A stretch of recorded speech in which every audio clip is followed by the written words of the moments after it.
All right, so there's no end in sight to South Africa's energy crisis. Corruption, mismanagement and bad planning for years has taken its toll. But who can fix the situation now, and how do we solve a problem like Eskom? And is this becoming a human rights issue with the sick and elderly affected? Until recently, major hospitals in Gauteng were not exempt from load shedding. And of course, we are feeling the impact on water infrastructure here in Gauteng and in other parts of South Africa.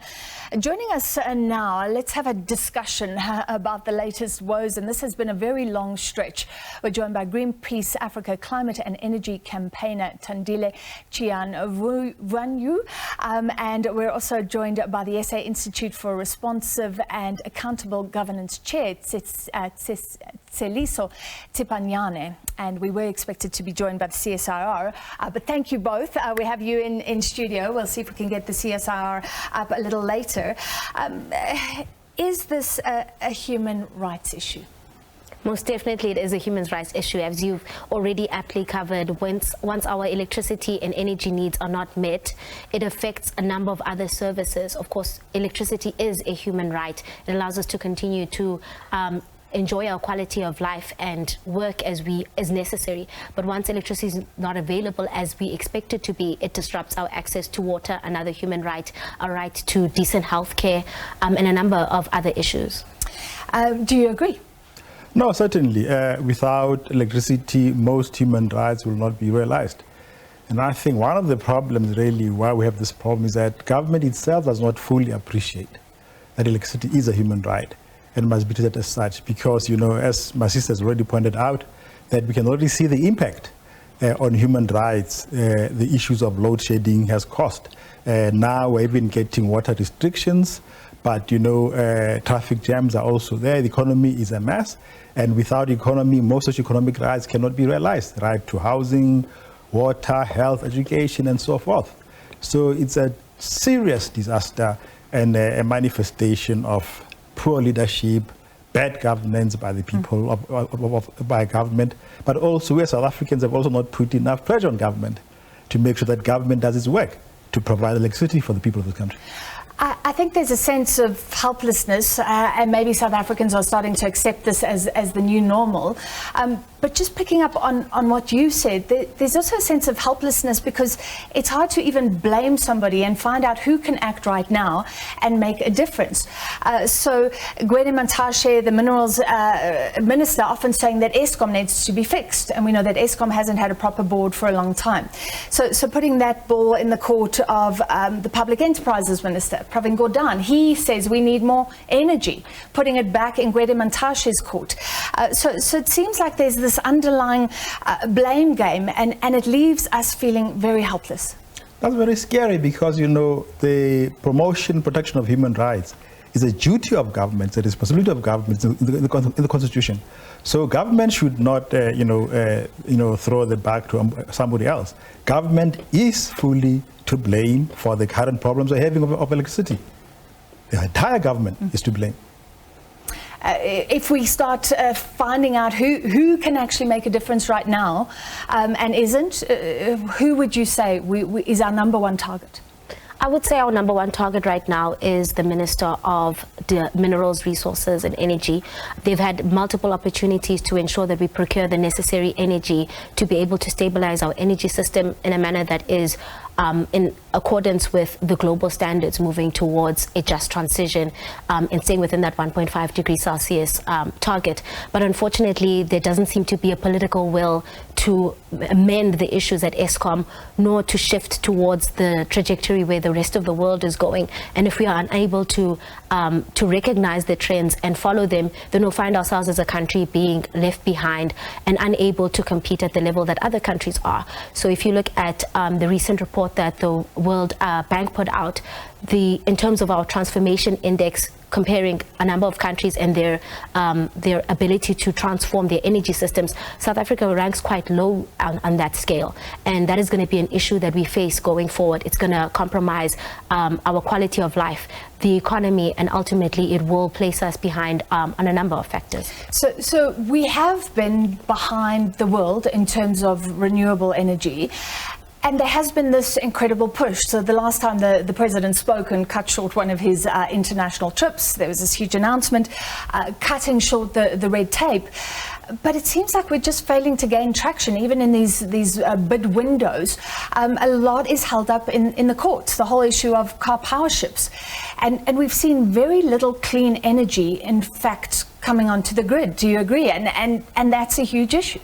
Definitely, that's one of the things that civil society has been pushing for. The IRP, 2019 IRP, we have not fulfilled the renewable energy that has been envisioned in that plan as of yet. And while it's not necessarily enough to meet and stabilize our system, it's definitely a start, and our government needs to begin there. And as you mentioned, the issue of powership and cutting red tape, most of the time it seems like that is just a euphemism for being able to push through the projects that they want to, where they're not done in a way that's in accordance with the law, and they bypass a lot of environmental legislations for their own favor. So that is an example of a case where we definitely do not want to see more oil projects that are going to lock us into a high emissions trajectory and completely derail us from the commitments that we've made as a part of the Paris Agreement. Well, let me bring you in, Mr. Thipanyane, because we're talking about a human rights issue, and now we've got an environmental issue as well. Eskom has basically suggested that we could see much higher levels of load shedding or rolling blackouts if we don't give Eskom a break in terms of the environmental restrictions. How do you feel about that? Because then we have the dirty air problem combined. If Eskom isn't allowed to fix itself, then we have people without power. So it's a catch-22 for South Africans. Well, we shouldn't have been here in the first place if government was doing the right thing. But we also have to think about the future. That, as my sister was pointing out, that, if we don't move towards sustainable and clean forms of energy, we will be causing more problems for us in the near future, worse than the ones we're having now due to load shedding when climate change starts hitting us. We saw the floods last year in KwaZulu-Natal, and we'll be seeing a lot more due to our high levels of carbon emission, but also the impact on health. So we are in a terrible situation, and we need to find a way out of this. And I think all of us as South Africans need to get to the round table and say, how do you address these problems moving forward? What is the role of business? What is the role of ordinary South Africans? And government must just be open instead of, playing tricks and hide and seek and trying to blame somebody else. It is a problem. It has to be resolved. But clearly the future is renewable forms of energy. And we have them. We have got massive potential for solar energy, wind energy. We have got one of the longest coastlines. We should be exploring tidal waves.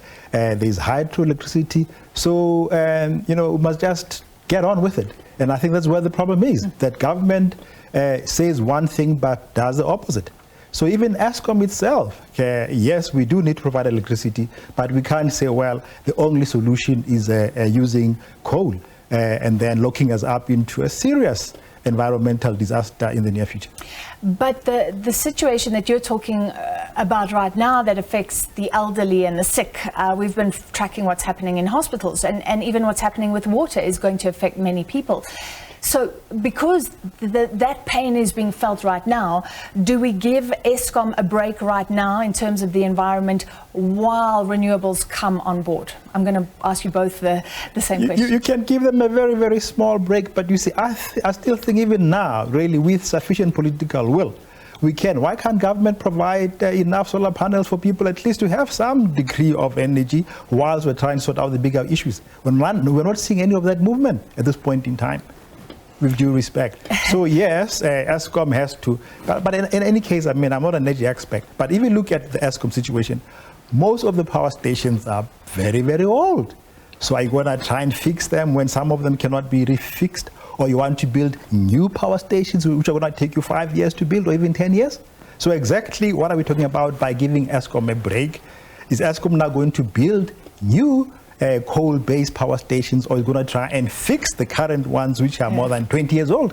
And they're emitting dirty air, and it says it needs to fix them or get new ones on board and relinquish a whole lot of power stations. Ms. Chinyavanhu, what do you think about Eskom's call or plea to not be subjected to severe restrictions while we go through this crisis?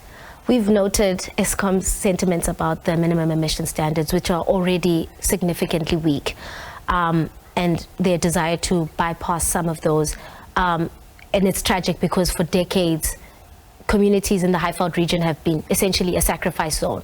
And our Minister of Environment's sentiments have echoed this, that in order for the country to be able to enjoy services such as electricity, the people in those communities need to suffer.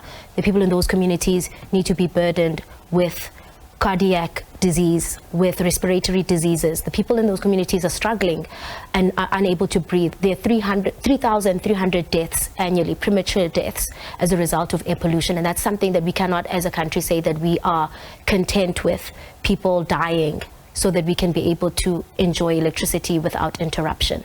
Of course, it is a matter of a human right that we deserve to have electricity so that we can continue what we do. But that is a human rights violation in itself, that the communities are forced to live like that. I think you don't even, if I remember correctly, Greenpeace didn't even like what the president said, that they, in cutting the red tape, that there would be a relaxation of sort of the hurdles that the bidders have to go through, including environmental hurdles, unless it's sensitive areas. You know, government's trying to find a balance, but I don't think you were happy with that. The reality is that there is no balance. These people have had to live like this for decades. So for them asking for more rope, it's just inconceivable that you can allow that. It just does not make sense right now. There's never been balance. These people have not ever had balance. Mr. Thipanyane, I'm going to come to you to wrap up, but firstly, just saying from a Greenpeace perspective, look at a country like Germany that suddenly had huge gas issues and started thinking of firing up old coal power stations because energy is so important, and like you say, it is a human right.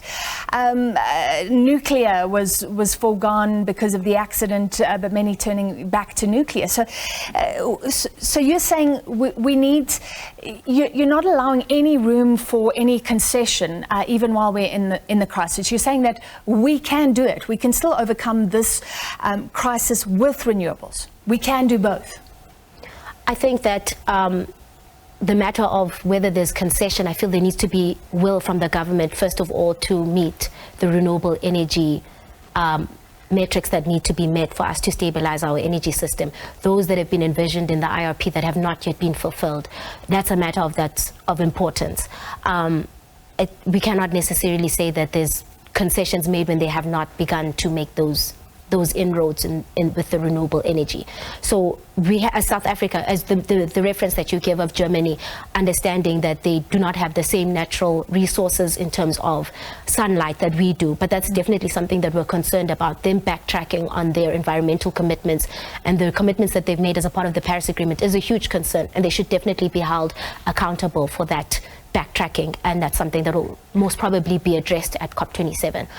But in addition to that, our government, before they look for concessions, they need to actually meet what they have committed to in terms of renewable energy and expand on that, because we haven't begun to exploit our renewable energy potential as a country. Mr. Thipanyane, we were talking about the helplessness that people feel earlier because you blame a government for a lot, but it's not like you can even go to Eskom and say you're accountable if something happens, if a death happens, if an injury happens, if somebody ill doesn't get water. So there really is frustration. Eskom doesn't have money. So what recourse is there? And many people are saying, why aren't South Africans, in a sense, rising up more? Well, the people of this country should definitely hold government to account, and people How? should, they have the power of the vote, and they must exercise that vote properly, but they can also, take major steps against government. They can even ask for government to be recalled if they're not happy, because after all, government is here for the people. But I think government needs to own up and help and clarify the issues to people of this country. Say, here we are, here is a mess, and that's how long it's going to take us to sort out these issues. And Didn't just the president try to do that a while back? This is the problem. The president's been making many promises for the past 3 years. There will be no load shedding. Now it's getting worse. So for a change, can government just be honest and tell people of this country where the problems is and what are the solutions and what will be done? at least let's be honest for a change and map a clear forward. I think our people will understand that, you know what, if this is a plan to get out of this mess, and it will take a little bit of a pinch, fine. But we are told there will be no load shedding next week, then it gets worse. Yeah. So people are just getting tired of a government which is not being honest and open with the people of this country as to what the problem is and what it takes to address that problem. But we cannot continue, with coal emissions. We need to move towards renewables. It's very crucial for the economy of this country and for the future of this country. So let's end with you. And renewables have been there as part of the solution. We were looking back, we did a special energy broadcast a few months ago. Since 2018, very little clean energy has in fact come on board, despite the bid windows, despite the push for independent power producers. It seems like there's often issues, and remember that's 4 years ago. So even if it takes 2 years to get up and running, we could have a lot more on board. So how do you deal with that inertia? What do you blame for that? That even when IPPs are allocated, it seems like there's stumbling blocks along the way to getting that clean energy up and running. I think as much as civil society and energy experts are pushing renewable energy as a solution, there is an even greater force in the opposite direction for a move for oil and gas. And we definitely see that from government, definitely. And we definitely see that our government has the policy is that they want to move towards gas as a transition fuel, which is a false statement. Gas isn't a transition fuel, and it's still going to lock us into a high emissions trajectory. And that's something that our government, I consider they're aware of, but they are motivated by other factors, whether it's their own ability to earn from those projects, particularly considering Kapowership. That was a project that was going to benefit a very few people, mainly those involved in the project, and not for the benefit of the public. So I think the government needs to move from that perspective that they have and consider what's best for the people and prioritize us over profit. Mr. Thipanyane, I'll leave the final words to you. For frustrated South Africans, any message? You keep on saying people have the power to do something. Well, the people must exercise their power, to hold government to respond, to be accountable. But at the same time, we also need to push for much more clearer policies for energy which are sustainable. And clearly, this country has tremendous amount of renewable energy potential. Could actually be the leaders as far as renewables energies are concerned. Look at the whole of Northern Cape. It could be a massive solar farm. The Drakensberg Reach has got massive sources of wind energy. And why not exploiting these things? Because, as my sister is saying, that our government seems to be addicted to coal and also, I guess, the benefits which people are making there. And therefore, are putting profits, personal profits, over the interests of the people of this country as far as energy is concerned. And you've outlined why it is a human rights issue at its heart. Thank you both. That was Greenpeace Africa Climate and Energy campaigner Thandile Chinyavanhu, and from the SA Institute for Responsive and Accountable Governance, the chair, Tseliso Thipanyane.